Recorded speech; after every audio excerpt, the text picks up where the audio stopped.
మైనంపల్లి హనుమంతరావు వ్యాఖ్యలను ఖండిస్తూ బీఆర్ఎస్ నాయకులు. ఈ సందర్భంగా నిన్న కాంగ్రెస్ పార్టీ శ్రేణుల వ్యాఖ్యలను ఖండిస్తూ నర్సాపూర్ మున్సిపల్ పట్టణ క్యాంపు కార్యాలయంలో బారాస జిల్లా నాయకులు మీడియా సమావేశం నిర్వహించారు. మాజీ జిల్లా గ్రంథాలయ సంస్థ చైర్మన్ చంద్రగౌడ్ మాట్లాడుతూ మాజీ మంత్రి హరీష్ రావు రాష్ట్ర నాయకులు ఏ జిల్లాలోనైనా పర్యటిస్తారని, పార్టీకి గాని కార్యకర్తలకు ఆపద వచ్చిందంటే ఆ నియోజకవర్గాలకు వెళ్లి పరామర్శించడానికి వెళ్లే హక్కు ఆయనకు ఉందని, మరి మీరే హోదాలో నర్సాపూర్కి వచ్చి మీడియా సమావేశం నిర్వహించారని దుయ్యబట్టారు. మేము ఉద్యమాల పురిటి నుండి వచ్చిన వాళ్లమని, తమకు ఉద్యమాలు కొత్తేమీ కాదని, కాంగ్రెస్ పార్టీ ఎన్నికల ముందు ఇచ్చిన హామీలను నెరవేర్చే వరకు ప్రజాక్షేత్రంలో పోరాటం చేస్తామని తెలిపారు. ఈ కార్యక్రమంలో Narsapur municipal vice chairman Nayeemuddin, senior నాయకులు సత్యం గౌడ్, షేక్ హుస్సేన్, నర్సాపూర్ మండల అధ్యక్షులు శేఖర్, కౌడిపల్లి పార్టీ అధ్యక్షులు రామా గౌడ్, నవీన్ గుప్తా, జితేందర్ రెడ్డి, శివకుమార్, ప్రవీణ్ కుమార్,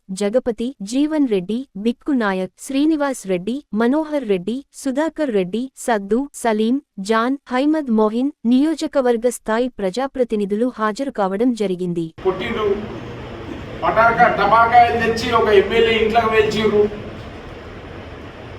మరి ఇక్కడ ఏం జరిగిందని నువ్వు వచ్చినావు? ఏం జరిగిందని ఒక దౌర్జన్యమైనటువంటి మాటలు, ఒక పెద్ద నాయకుడు మాట్లాడేటువంటి మాటలేనావని నోటుకొచ్చినట్టుగా భాష విధానం మార్చుకోవాలి. మొదలు భాష విధానం ఏ రకంగా ఉంది? అదే మీ దగ్గర జరిగితే ఎట్లుంటది? నూరుకునేవాడివా? నీ కుమారుడు కూడా శాసనసభ్యులు.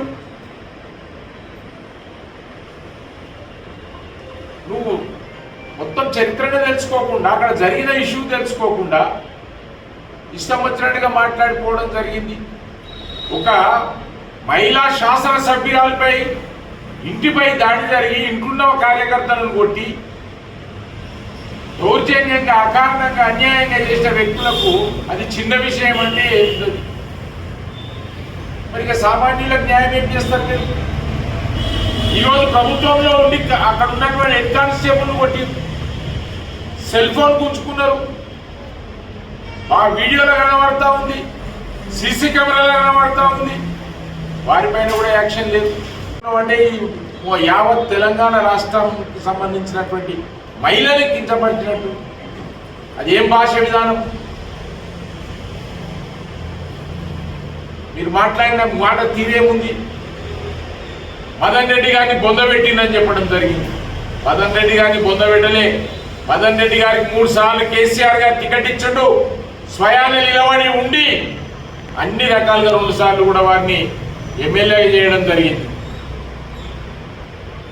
దాని ఇష్యూ నువ్వు చెప్తావు. నువ్వు మొన్నటి వరకు ఎక్కడున్నావు? ఏ పార్టీలు ఉన్నావు? మీరు ఇక్కడ చూడండి, ఇగో ఇలా చూడండి. కేటీఆర్ కాలు మొక్కుతున్నావు, కేసీఆర్ కాలు మొక్కుతున్నావు. కేసీఆర్ కూడా కాదు, కేటీఆర్. ఈరోజు తిడతా ఉన్నావు. ప్రతిపక్షం ఉన్నవాడు ప్రశ్నిస్తూ ఉంటాడు.